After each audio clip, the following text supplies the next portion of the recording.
Hello my dear students, कैसे हैं आप सब लोग। तो भाई एक दिन क्लास में एक बच्चे ने एक क्वेश्चन पूछा था कि सर सीडीएस के पेपर में इंग्लिश में कितने क्वेश्चन सॉल्व करें। आप यकीन माने, शुरू में तो मुझे ऐसा लगा ये क्वेश्चन कि इस क्वेश्चन का कोई लॉजिक नहीं बनता है कि कितने क्वेश्चन सॉल्व करें। ये बहुत सारी चीज़ों पे, बहुत सारे फैक्टर्स पे डिपेंड करता है, क्योंकि जो सीडीएस का पेपर है वो सिर्फ इंग्लिश का पेपर नहीं है। अगर आप ओटीए देते हैं तो इंग्लिश और जीएस है आपका, आईएमए, आईएनए, एएफए देते हैं तो इंग्लिश है, जीएस है, मैथ्स है, 3 पेपर आपके बनते हैं। लेकिन बाद में मुझे लगा कि हाँ सही बात है, एग्जामिनेशन हॉल में एक बच्चा बैठा है और उसको पूरा पेपर सॉल्व करना है, 120 क्वेश्चन उसके सामने हैं। अब उसने कुछ 40, 50, 60 क्वेश्चन या 70 क्वेश्चन तक मान लेते हैं उसने सही कर लिया। अब बाकी जो 40, 50 क्वेश्चन बचे हैं, अब वो उसको अटेम्प्ट करे या ना करे, क्योंकि अगर करेगा तो अगर गलत हो गए तभी फंस जाएगा, और अगर नहीं करेगा तो क्या वो कट ऑफ को ब्रेक कर पाएगा। ये क्वेश्चन जब बाद में मैंने सोचा तो सच में मुझे लगा कि हाँ इसका एक लॉजिकल आंसर हो सकता है। अब क्वेश्चन आता है कि इसका लॉजिकल आंसर मिलेगा कहां।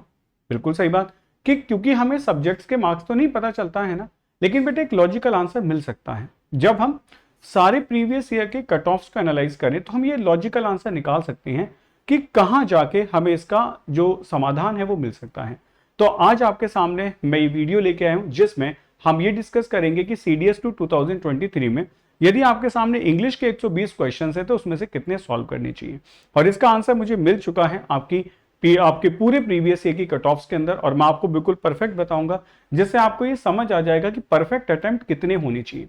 मतलब कहां जाने के बाद आपको ये सोल्यूशन मिल जाएगा कि भाई चलो यहां तक मैंने सही किया। लेकिन इसमें एक बात ध्यान रखनी है, कई सारे फैक्टर्स में डिस्कस करूंगा कि आपको ये पता होना चाहिए अपने लॉजिक से कि कितने क्वेश्चंस आपके करेक्ट है और कितना पे आपने चांसेस लिए हैं। यानी कि आपके 100% करेक्ट आंसर कितने हैं और कितने आंसर्स में आपने चांसेस लिए हैं। तो चलिए करते हैं शुरुआत और समझने की कोशिश करते हैं आज के इस लॉजिकल कॉन्सेप्ट को। तो सभी लोग भी इस वीडियो को खूब शेयर करेंगे, सभी लोग लाइक करेंगे, जिससे ज्यादा से ज्यादा बच्चों का ये क्वेश्चन क्लियर हो जाए कि सीडीएस में एग्जामिनेशन हॉल में बैठ के मुझे ये कंफ्यूजन ना हो कितने क्वेश्चन हमें सॉल्व करने हैं।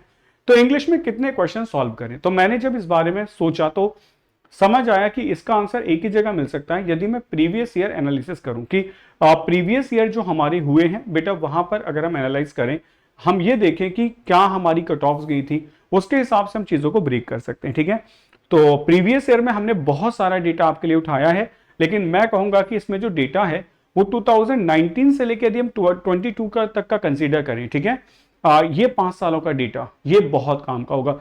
उससे पहले अगर आप देखें तो बहुत कम मार्क्स आया करते थे, एकदम से बेटा चेंजेस हुए हैं 2019 के बाद में। ठीक है, तो चलिए हम देखते हैं। तो हम अगर एक बार ध्यान दें तो पहले वाले अगर इसमें हम देखें तो हमने बात की है कि हमारे जो आईएमए के मार्क्स हैं बेटा, हम पहले उसकी बात करें। ठीक है, और हमने जो डेटा लिया है वो आप देख सकते हैं कि हमारा जो डेटा है वो काफी बड़ा डेटा है जो हमने 2016 से लेके अब तक का डिस्कशन किया है। तो अगर मैं सारे मार्क्स को देखूं सीडीएस 1 में तो मुझे एक नंबर समझ आ रहा है कुछ 145।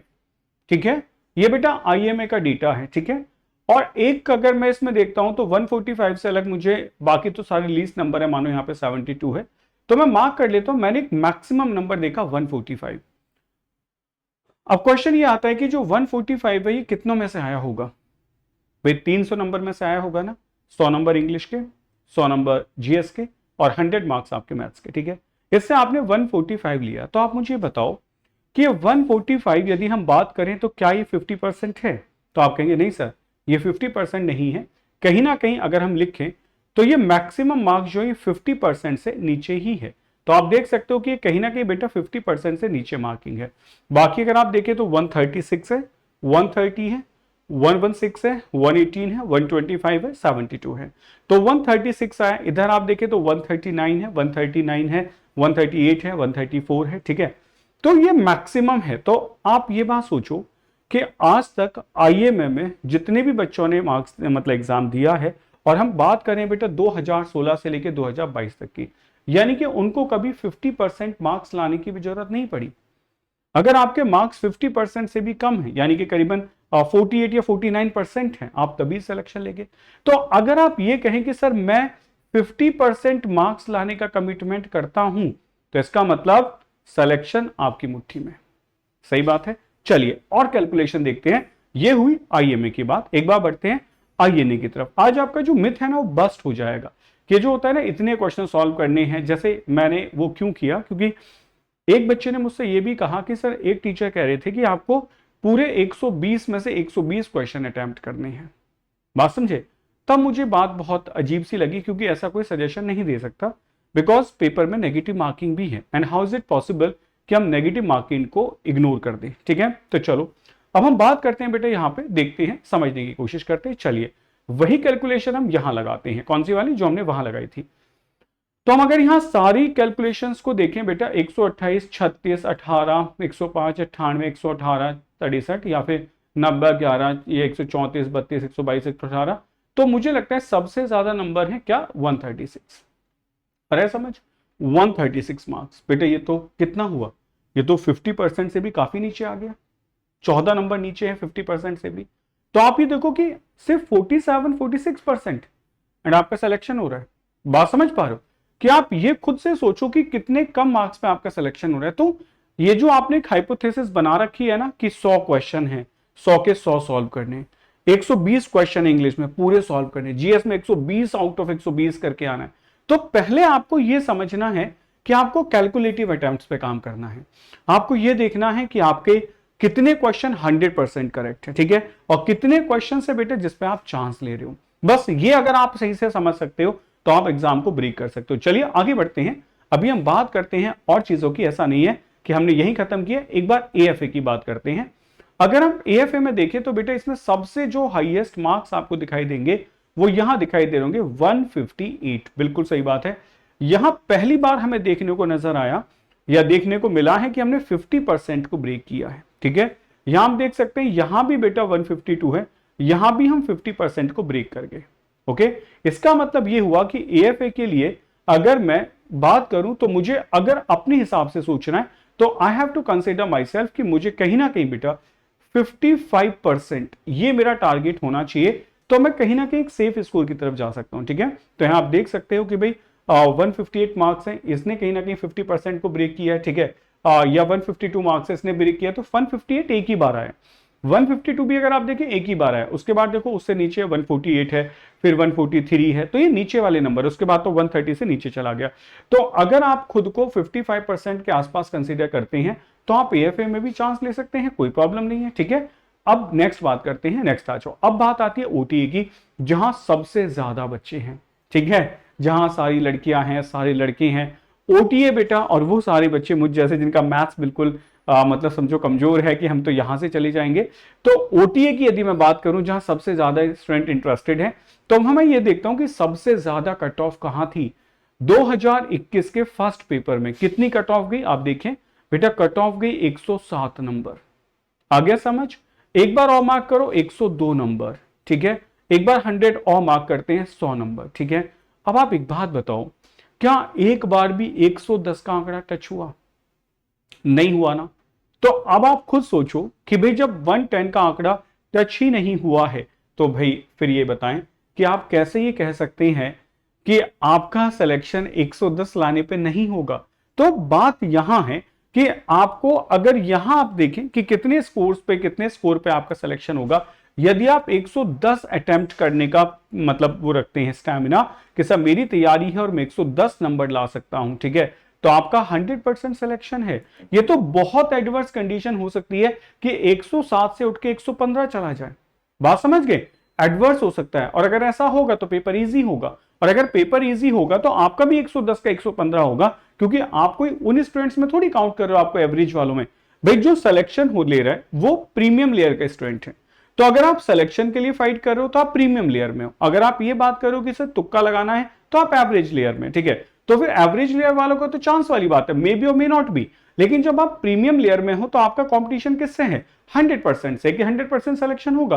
तो अगर ये कट ऑफ उठ के 110 से 115 जाती है तो बड़ी सीधी सी बात है बेटा, जब 115 जाएगी तो आपका भी तो उतना ही होगा। तो मेरा कहना यह है कि यहां मुझे जो आंसर मिला वो ये मिला, जो मैंने पूरा कैलकुलेशन समझा वो ये है बेटा। मैं 2019 से लेकर 2022 तक का कैलकुलेशन लेके आया हूं। हमने यहां ये बताया है कि क्या हो सकता है। देखो सबसे पहले समझो भाई, हमने देखा कि यहां अगर हम आईएमए की बात करें तो कम से कम नंबर है 116। ठीक है, एएनएम में 105, 129 और 78। ठीक है, तो मुझे ये पता है कि ये मेरा टारगेट बिल्कुल भी नहीं है इस बार, है ना, ये मेरा टारगेट कभी हो ही नहीं सकता है। अगर मैं मैक्सिमम मार्क्स की बात करूं तो आईएमए का 145 है, ठीक है, और अगर मैं देखता हूं आईएनए का तो 136 है, और एएफए का सबसे ज्यादा 158 है, और बेटा ओटीए का 107 है, ठीक। तो किसी भी एग्जाम में जब आप ये देखते हैं कि कट ऑफ कितना ऊपर नीचे जाती है, तो अगर आप सही से एनालाइज करें तो मैक्सिमम 10 मार्क्स का बेटा डिफरेंस आ सकता है। मैं मैक्सिमम बता रहा हूं, बहुत ज्यादा, ठीक। तो हम मैक्सिमम से मैक्सिमम चले जाते हैं, ठीक है। तो ये 145 है, यदि आप इसको 10 मार्क्स प्लस कर दें तो आपका 155 जाएगा, ठीक है। इसका 10 मार्क्स प्लस कर दें तो 146 जाएगा, इसका 10 मार्क्स प्लस करें तो 168 जाएगा, और इसका 10 मार्क करें तो बेटा 117 जाएगा, ठीक है।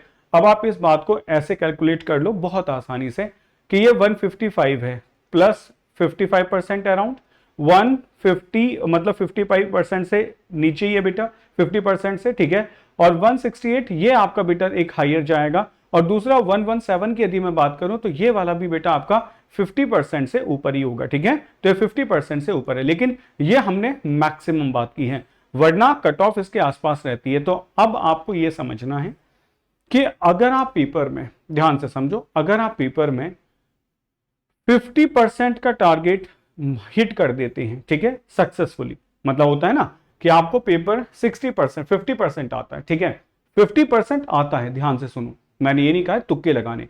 तो अगर आपको पेपर 50% आता है तो आप अपने कैलकुलेटिव एनालिसिस के हिसाब से इसको 50% से ऊपर ले जाएंगे और आपका 100% सिलेक्शन होगा, ठीक है। तो चलिए अब हम अपने पूरे एनालिसिस को एक बार एक शेप देते हैं कि हमें करना क्या है, ठीक है। समझो, मेरा कहना यह है कि देखो सिलेक्शन कई चीजों पर डिपेंड करता है, वो एक सिनेरियो नहीं है कि मैंने एक लाइन खींची इस पर आपको काम करना है, ठीक है।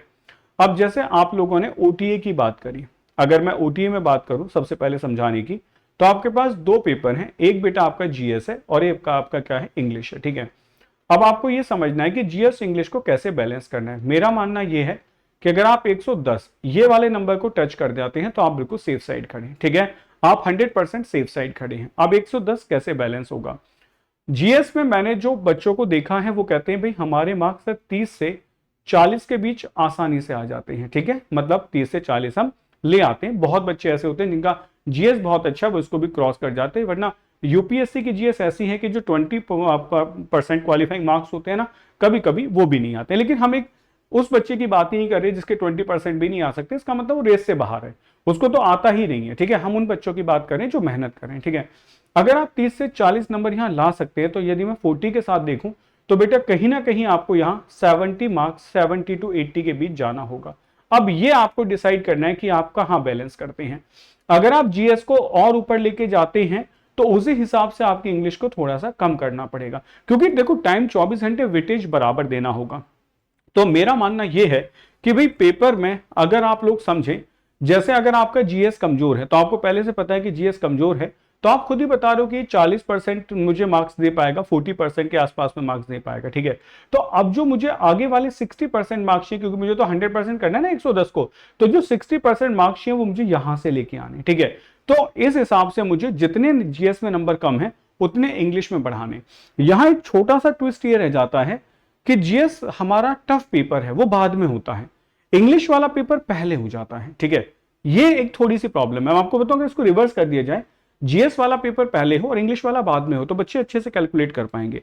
तो इंग्लिश वाला पेपर क्योंकि पहले होना है, तो आपको यह समझना है कि ये पेपर आपका सब कुछ बैकबोन है, क्योंकि अगर किसी वजह से लूज हो गया, मानो इजी पेपर आया, एक बात को ऐसे समझेंगे, मेरा पहला पेपर जीएस का था और मैंने उसमें मतलब 60 क्वेश्चन सॉल्व कर लिए, तो मैं इंग्लिश को बड़ी आसानी से दे सकता हूं, कोई दिक्कत नहीं है, ठीक है। लेकिन मेरा पहला पेपर इंग्लिश का है, अब मैं इंग्लिश में चांस नहीं ले सकता। जो पहला पेपर आप उसमें चांस नहीं ले सकते, क्योंकि अगर यहां नंबर कम हुए तो आपको अगले पेपर के बारे में नहीं पता है कि वो कैसे आने वाला है। तो आपका 100% इन्फोर्समेंट इंग्लिश के अंदर होगा, क्योंकि जीएस सेकंड पेपर है, वो आप बाद में बताएंगे कि कैसा गया।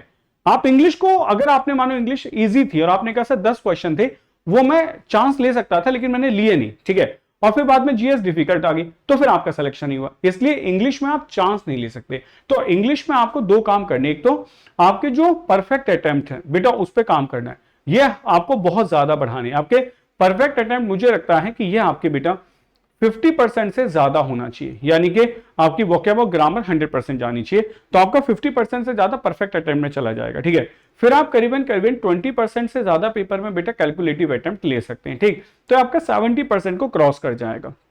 कुछ गलत होगा, ऑन एवरेज 60 आ जाएगा, तो अब आपका जीएस का प्रेशर नहीं है। अगर जीएस मानो डिफिकल्ट भी है, तो मेरा मानना है कि इंग्लिश के पेपर को बेटा आपको 100% लेके जाना है, मतलब मैक्सिमम क्वेश्चन सॉल्व करने हैं। ठीक, अब ये मैक्सिमम कितना हुआ, अब ये मैक्सिमम मैं बताता हूं बेटा। 100 से प्लस आप क्वेश्चन सॉल्व कर सकते हो बड़ी आसानी से। ये 100 से लेके कहीं भी जा सकता है, 105 जा सकता है, 110 जा सकता है। ठीक है, जो मेरा एनालिसिस है 100 के बाद कहीं भी रुक सकता है, 105 पे रुक सकता है, 110 पे रुक सकता है। 100 क्वेश्चंस तक आपको जरूर पहुंचना होगा, क्योंकि इंग्लिश का पहला पेपर है, आप इसको किसी भी कंडीशन में लूज नहीं कर सकते।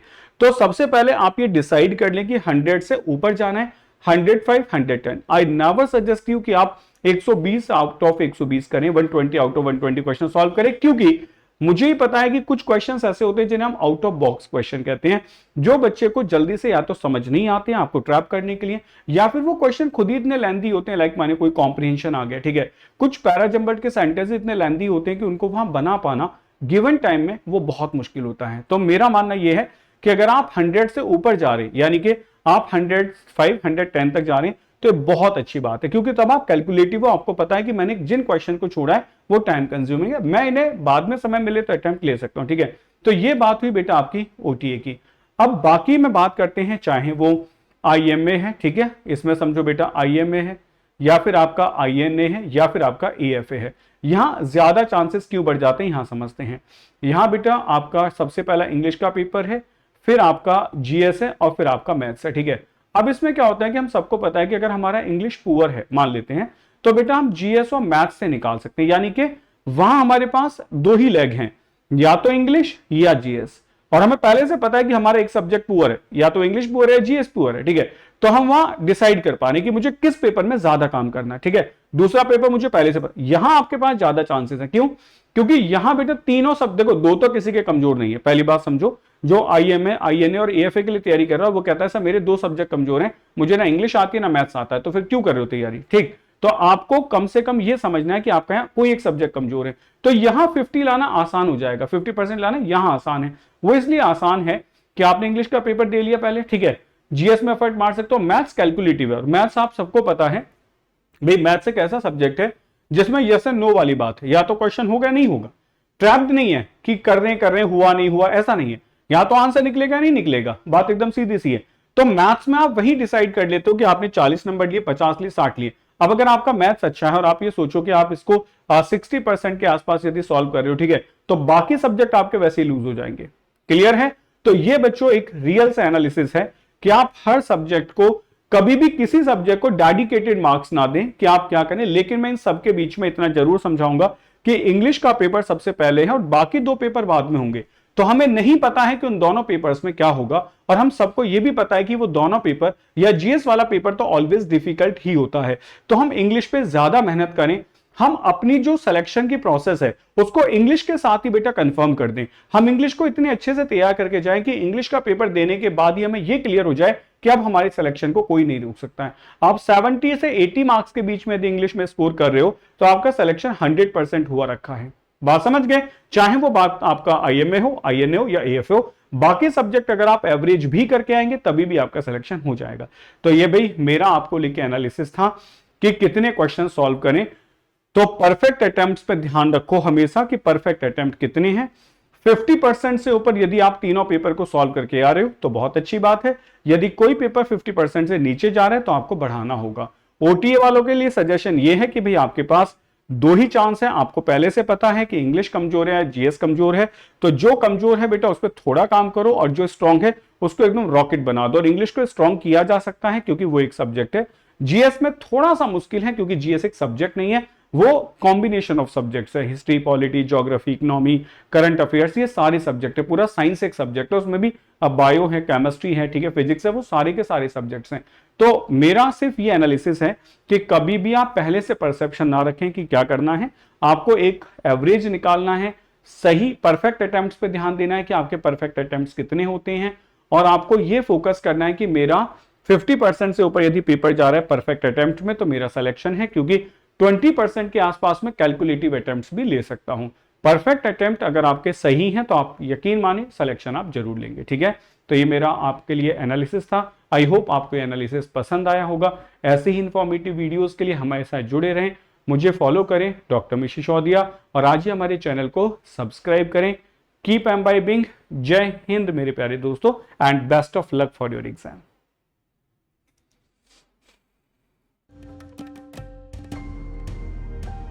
Keep imbibing.